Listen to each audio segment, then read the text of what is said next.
hindi na lang korupsyon sa flood control projects ang dapat imbestigahan. Para sa mga grupong kontra-kurakot, dapat na rin daw ungkatin ang mga anomalya sa bilyong-bilyong pisong farm-to-market road projects ng Marcos Jr. administration.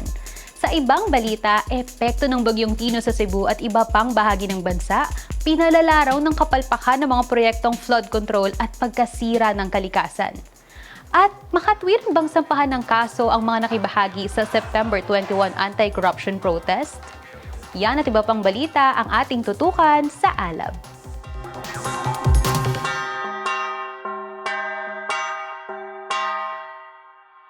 Maalab na pagbati, Pilipinas. Malapit nang matapos ang taon pero wala pa ring nakukulong sa mga sangkot sa korupsyon kaugnay ng mga anomalya sa flood control projects ng gobyerno. At ngayon, lumilitaw na rin ang mga anomalya sa proyektong farm-to-market roads ng Department of Public Works and Highways o DPWH at Department of Agriculture o DA. Kinall out na nga ng Kilusang Magbubukid ng Pilipinas o KMP ang Marcos Jr. administration dahil sa plano nitong ipahawak ang farm-to-market road sa DA matapos ang sunod-sunod na iskandalo sa DPWH. Pahayag ng grupo, hindi rin daw mapagkakatiwalaan ng DA lalo na't may track record ito ng ghost projects. Ayon kay Ronnie Manalo, Secretary General ng KMP, isang halimbawa raw nito ang nangyayari sa 28.9 million peso farm-to-market road project sa Barangay San Roque, San Jose del Monte, Bulacan. Batay dun sa nakapaskel ay yung project na ito ay na farm-to-market road ay matatagpuan sa Barangay Santo Cristo. Pero kung saan tayo nakatayo ngayon, ito ay nasa Barangay San Roque, San Jose del Monte, Bulacan. Sinimula noong March 27, 2025 at matatapos ngayong November 22, 2025. Pero ito ngayon ang itsura, ilang araw na lang. Kaya bakit nagkaganon? Yun ang aming tinatanong. Naghain na rin ng resolusyon ng Makabayan Bloc sa Kongreso para imbestigahan ang anilay systemic corruption at overpricing ng mga nasabing kalsada. Yung National Farm-to-Market Roads Network Plan ng Department of Agriculture, sabi doon ang average price ng FMR ay nasa 9.486 million per kilometer. Pero sa same document, ang sabi doon, nasa 15 billion din yung proposed base na price. Kaya mahirap yun, di ba? Kung may ganun na malaking difference, mas nagiging prone ito sa corruption at misuse ng funds. 23.2 billion pesos ang pondo para sa higit 1,000 farm-to-market roads ngayong 2025. Lagpas 200 sa listahang ito ang nasa Central Luzon, ang pinakamarami sa buong bansa. At sa 2026, planong dagdagan pa ang panukalang 16 billion pesos na pondo para sa farm-to-market roads. Ang pagkukunan ng budget, ang 255 billion pesos na inilipat ni President Marcos Jr. mula sa flood control projects tungo sa ibang mga proyekto. So, ano yun? From one maanomalyang project to the next? Nilipat ho nila sa farm-to-market roads. No? Kasi nga, napakabaho ngayon ng flood control projects kasi siwalat na grabe yung pagnanakaw dyan. Ang concern natin, yung mga issues na may kinalaman sa flood control tulad ng mga ghost projects ay nauulat sa atin ng mga kababayan na nangyayari din pagdating sa farm-to-market roads. Sinasabi natapos o dapat na-accomplish na sa particular na panahon pero hindi pa pala natatapos o hindi mo makita na may development talaga. Binigyang diin naman ng KMP na actually, hindi mga magsasaka ang tunay na nakikinabang sa farm-to-market roads na binibida ng pamahalaan. Para sa grupo, kailangang unahin ang matagal ng panawagan ng mga magbubukid, lupa at sapat na subsidyo. Maliban sa walang land reform, wala din suportang subsidyo para sa mga magsasaka. Naglagay nga ng farm-to-market road ng ganito, pero ang layunin hindi naman para mag-deliver ng serbisyo sa mga magsasaka mismo, kundi para pagkakitaan mula sa kickback. Kaya di ito, kailangan dapat maimbestigahan ito. Anuhin naman ng mga magsasaka itong farm-to-market road kung wala naman silang sasakyan. Barat din ang mga produkto ng mga magsasaka dito. Hindi raw pwedeng maghugas kamay si President Marcos Jr. sa naging papel niya sa korupsyon. sa flood control man o farm-to-market roads, sabi ng KMP at Gabriela Women's Party. Maliban sa siya ang nag-aaproba ng budget, siya rin daw ang nagtulak ng tinatawag na National Farm-to-Market Roads Network Plan na batayan ng mga itinatayong farm-to-market roads sa bansa hanggang 2028. Nanatili silang bingi-bingihan dun sa panawagan mismo ng mga magsasaka na tiyakin na ang farm-to-market roads ay hindi magiging farm-to-pocket roads at self-interest projects, no, na nakikita natin ngayon sa flood control. Kasi sistematiko naman na korupsyon sa buong burokrasya eh. Kaya hindi dapat ligtas si Bongbong Marcos sa papanakotin natin. Habang nananatiling mailapang accountability mula sa nagnakaw sa pera ng bayan, patuloy rin daw ang protesta laban sa korupsyon. Sa darating na November 30, magsasagawa muli ng malawakang protesta ang mga progresibong grupo sa Luneta para idiin pa rin ang mga panawagang baguhin ang sistema at wakasan ang burokrata kapitalismo.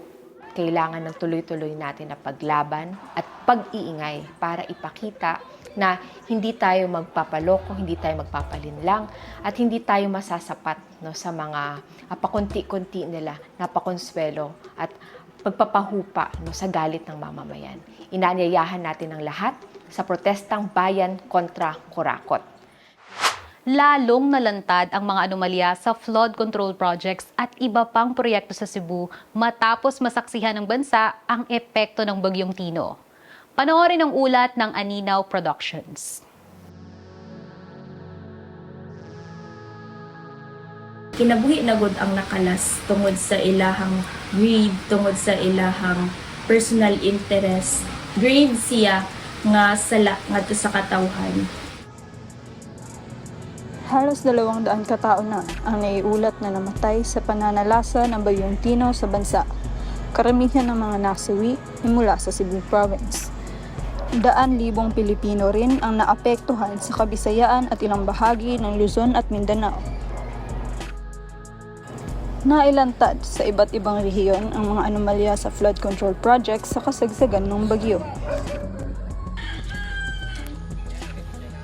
Higit 26 billion pesos ang ginastos ng gobyerno para sa 414 na flood control projects sa Cebu Province mula 2022. Inilantad din ni ACT Teachers Representative Antonio Tino na dinagdagan pa ito ng 8.43 billion mula sa unprogrammed appropriations noong 2023 to 2024. Wala na higot lang sa mga flood control projects ang issue sa korupsyon, kundi naasiya sa nagkalain-lain nga mga institusyon sa atong panggobyerno. Kailangan yun na ma-question, kailangan na naagyoy ma-hold accountable gikan nila sa kaning mga panghitabo tungod kay grabe gud ang iyang himong epekto kumbaga ngadto sa katawhan. Bukod sa flood control projects, kinundina rin ng mga residente ang patuloy na pagsira sa kabudukan ng Cebu dahil sa quarrying at pagtatayo ng mga private property development projects. Isa rin ang Cebu sa may pinakamaraming reclamation projects sa Visayas. Maoy usa sa mga nagpa-exacerbate sa effect sa typhoon. Luag kaayo sila ba kung mga private na nga mga institution, private nga mga companies ang magtukod og ingon-ani nga mga proyekto sa mga commercial buildings, subdivision, daplin sa mga sapa, no? Ilibya sila ang musuffer sa consequences sa ilang ipambuhat. Kuti ang mga tao mismo. Bahagi ang Alivio Network Cebu, isang disaster response group sa mga naglunsad ng relief operations matapos ang pananalasa ng Bagyong Tino. Para sa kanila, malaking bahagi ng disaster risk reduction and management ang paghamon sa gobyerno na tumigil sa pagtangkilik sa interes ng malalaking korporasyon at negosyante. Panawagan yun sa katawhan karon mo una hustisya para sa tanang mga biktima, mga tao diri sa Visayas region. Konkretong tinuuray nga plano para sa rehabilitation o recovery o paningilgyud o accountability gikan sa ato ang lokal o mga national nga kagamhanan para dili na musamot pa ang sitwasyon nga daghan na pong kinabuhi ang mga makalas. Tuloy-tuloy na naglulunsad ng relief operations ang mga grupo upang makaagapay sa mga sinalanta ng Bagyong Tino, maaaring magbigay ng tulong sa mga sumusunod. Kinisi Ken Cabo, gikan sa Anino Productions, nagasibya para sa Alab. Halos 100 tao ang ipapatawag ng CIDG kaugnay ng September 21 anti-corruption protest. Posibleng kasuhan sila ng paglabag sa Sedition Act dahil nagpapahayag daw sila ng mga salita laban sa gobyerno. Sedition law, hindi ba't parang na-throwback na tayo sa panahon ng Kastila, Amerikano at martial law? Sa episode na ito ng Rights Watch, pag-usapan natin ang batas na napaglipasan na ng panahon, ang batas sa sedisyon. Kasong sedisyon daw ang isasampa ng pulis laban sa 77 individual na lumahok sa protesta noong September 21. At baka nga raw lumampas pa sa 100 ang hahainan nila ng sabina. Sabi ng human rights groups, ang daming kakasuhang lumalaban sa korupsyon pero ni isang korap wala pang nasasakdal. Ang pagbabanta ng kasong sedition sa mga sumisigaw ng mabuting pamamahala ay porma raw ng pananakot, ayon sa human rights lawyer na si Attorney Chrissy Conti. Klaro na ang pagkakaso sa kanila ay isang forma ng paniniil o repression para hindi na sila magsalita pa laban sa korupsyon at laban doon sa ginagawa ng mga politiko. Itong pagkakaso ng sedition ay klarong pag-criminalize ng political offenses. Ano ba ang sedition? Nakasaad sa Revised Penal Code na ito ay isang pag-aalsa ng publiko na gumagamit ng dahas at iligal na paraan para pabagsakin ang pamahalaan. Para sa amin, hindi pasok sa definition ng sedition yung ginawa o nung nangyari noong September 21. Kalakhan nga, kaya siya naging violente dahil in response o parang sumanggalang lang sila dun sa ginawang pangingipit ng mga pulis. Pangalawa, hindi illegal yung intention or objectives nung naging pagtitipon. Maraming challenges sa sedition law, pero so far, ginagamit ito laban sa mga kritiko ng gobyerno at sa mga may lehitimo namang dinadaing patungkol sa gobyerno. Hindi naman dapat gamitin ang sedition law para panatilihin ang sistema. Napakalumang batas na ang sedition, na sa katunayan, ipinapawalang bisa na sa ibang bansa dahil madali maabuso ang batas na ito laban sa mga kritiko.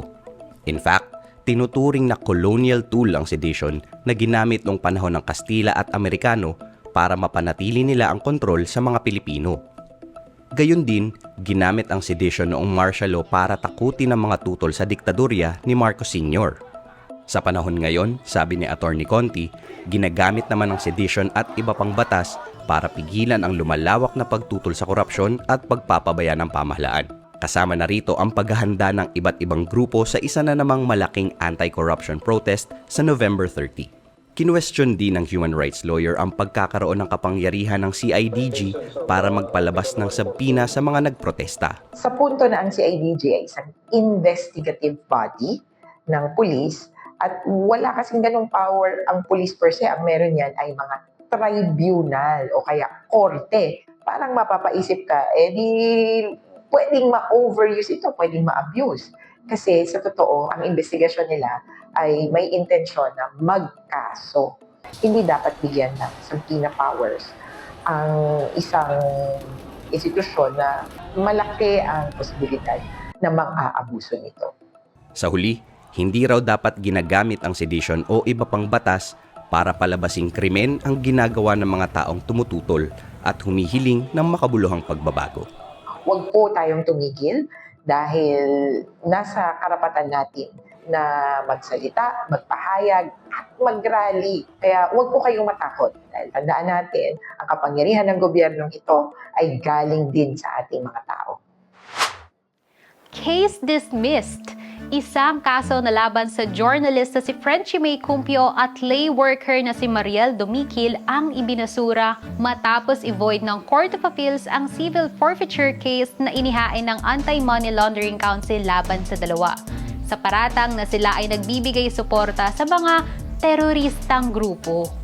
Ayon sa korte, walang sapat na batayan para sabihing mga terorista o terrorist supporters sina Frenchie at Mariel?